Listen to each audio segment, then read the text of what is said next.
Shirdi Sai Satcharitra Chapter 37 Chavadi Procession. In this chapter, Hemad Pant, after making some preliminary observations on some points of Vedanta, describes the Chavadi procession. Preliminary. Blessed is Sai's life for his devotees. Blessed is his daily routine. His ways and actions are indescribable. Sometimes he was intoxicated with Brahmananda, and other times completely self absorbed. While doing so many things at the same time, he was yet unconcerned with them. Though he seemed at times quite inactive, he was not idle or dozing. He always abided in his own self. Though he looked calm and placid as the sea, he was deep and unfathomable. Who can describe his ineffable nature? He regarded men as brothers, women as sisters and mothers. He was a perfect celibate, as everybody knows. May the knowledge we got in his company last long unto death. Let us ever serve him with wholehearted devotion to his feet. Let us see him in all beings, and let us constantly remember his name. Hemad Pant, after making lengthy dissertations on some topics of Vedanta, which he himself considers as a digression, goes on to describe the Chavadi procession. Chavadi procession. Baba's dormitory has already been described. One day he slept in the masjid, and on the next in the Chavadi near the masjid. He slept in the masjid and in Chavadi on alternate days. This alternate sleeping at both these places went on till Baba's Mahasamadhi. From 10th December 1909, devotees began to offer regular worship to Baba in the Chavadi. This we will now describe with his grace. When the day of retiring to the Chavadi came, people flocked to the masjid and did bhajan in the mandap for a few hours. Behind them was a beautiful palanquin, to the right a Tulsi Vrindavan, and in front Baba adorned his seat, and there were devotees singing bhajan. Men and women who had a liking for the bhajan came in time. Some took tal, chiplis and kartal, mridang, khanjiri and ghol, which are all musical instruments in their hands, and conducted the bhajan. Sai Baba was the magnet who drew all the devotees to him. Outside in the open, some trimmed their torches, some decorated the palanquin, some stood with cane sticks in their hands and hailed victory to Baba. The corners were decorated with buntings. In the masjid, rows of burning oil lamps shed their light. Baba's horse, Shyam Karna, stood fully decorated outside. Then Tatya Patil came with a group of men to Baba and asked him to be ready. Baba sat quiet in his place till Tatya came and helped him to get up by putting his arm under Baba's arm. Tatya called Baba by the name of Mama, that is maternal uncle. Really, their relationship was extremely intimate. Baba wore on his body the usual kafni, took his satka or short stick under his armpit, and after taking his chilim, that is tobacco pipe and tobacco, and placing a cloth over his shoulder, became ready to start. Then Tatya placed a golden embroidered beautiful shawl over his body. After this, Baba himself put a few fuel sticks into the dhuni to keep it alive, and with his right hand extinguished the lamp burning near the dhuni, and then started for the Chavadi. Then all sorts of musical instruments, band and horns gave out different sounds, and fireworks exhibited various colored views. Men and women singing Baba's name started walking, doing bhajan to the accompaniment of mridang and veena. Some danced with joy, and some carried various flags. The bhaldars, that is the uniformed escorts, announced Baba's name when he came on the steps of the masjid. On two sides of Baba stood persons who held chamars, which is a bundle of animal hair fixed at one end of the stick, and they started fanning Baba. On the way were spread folds of cloth which Baba walked on, being supported by devotees' hands. Tatya Patil held the left hand, and Mahalsa Pati the right, and Bapu Sahib Jog held the chhatra or the umbrella over his head. In this fashion, Baba marched on to the Chavadi. The fully decorated horse, named Shyam Karna, led the way, and behind him were all the carriers, waiters, musical players, and the crowd of devotees. Harinam was being chanted to the accompaniment of music, as also the name of Sai. In this manner, the procession reached the corner, and everyone who joined this party seemed pleased and delighted.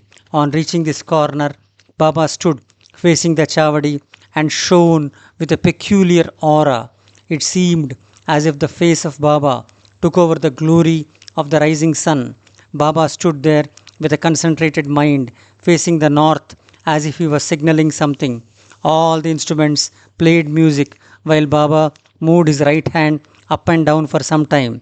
Kaka Sahib Dikshit at this time came forward with a silver plate containing flowers besmeared with gulal and threw them on Baba's body off and on. The musical instruments played their best at this juncture, and Baba's face beamed with radiance and beauty, and all the persons viewed this luster to their heart's content.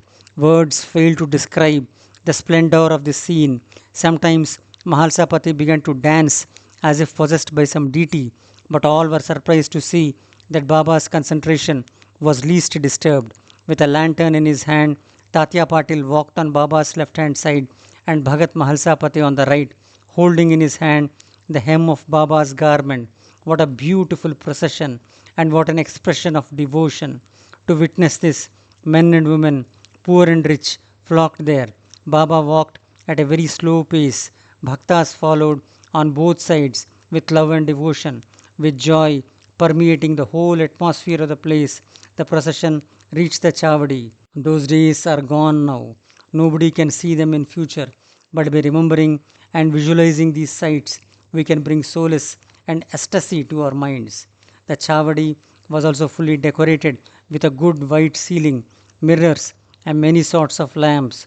On reaching there, Tatya went ahead and spread an asan or a seat cushion, and placing a bolster, made Baba sit there and made him wear the coat. Then the devotees worshipped him in various ways. They put a crown on his head with a tuft above, placed garlands of flowers and jewels round his neck, and marking his forehead with musk mixed vertical lines as Vaishnava devotees do, they gazed at him for long to their heart's content. They changed his headdress now and then, held it aloft on the head, fearing that Baba might throw it away. Baba knew what the bhaktas wished for and meekly submitted to all their ways without objection. With these adornments, Baba looked wonderful and beautiful. Nana Sahib Nimonkar held the chhatra, that is the state umbrella, with its beautiful pendants, which moved in a circle with its supporting stick. Bapu Sahib Jog washed his feet in a silver dish, offered arghya and worship with due rituals, and besmeared his arms with sandal paste and offered him betel leaves. Baba sat on the asan or the gadi, while Tatya and others kept standing. When Baba sat on the gadi, supporting himself against the bolster, devotees on both sides waved chamars and fans. Shama then prepared the chilim and handed it over to Tatya Patil, who drew a flame out of it by inhaling a deep breath through his mouth and then gave it to Baba. After Baba had his smoke, it was given to Bhagat Mahalsapati, and then it was passed round to all. Blessed was the inanimate chilim. It had first to undergo many ordeals of penance, such as being kneaded by pot makers, dried in the sun, and burnt in fire, and then it had the good fortune to get the contact of Baba's hand and his kiss. After this function was over, devotees put garlands of flowers around his neck and gave him scent and bunches of flowers. Baba, who was an incarnation of dispassion, cared a fig for all these necklaces of jewels and garlands of flowers and other decorations, but out of real love to his devotees, he allowed them to have their own way and to please themselves. Finally, Bapu Sahib Jog waved the arti over Baba, observing all formalities, and the musical instruments played their auspicious tunes. When this arti was over, the devotees returned home, one by one, saluting Baba and taking his leave. When Tatya Patil, after offering chilim, attar, and rose water, stood to depart, Baba said to him lovingly, "Guard me properly, go if you like, but return sometimes at night and enquire for me." On replying in the affirmative, Tatya Patil left the Chavadi and went home. Then Baba himself prepared his bed. He arranged some sheets one upon another, and thus making his bed, went to rest. We shall also now take rest and close this chapter with a request to the readers that they should remember Baba and his wonderful Chavadi procession daily before they retire and go to bed. Akhilanda Koti Brahmanda Nayaka Rajadi Raja Yogi Raja Parabrahma Srimad Sajidananda Samartha Sadguru Sainath Maharaj Ki Jai. End of chapter 37. Bow to Shri Sai. Peace be to all. For our readers, no matter where you are, we have made it easy to listen to and learn the 53 chapters of Sai Satcharitra in a simple and understanding manner through the Sanatana Nidhi application.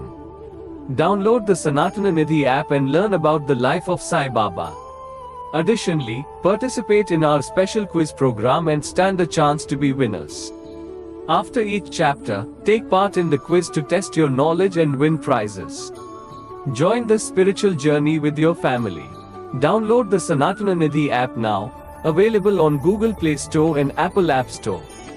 For more details, visit our website.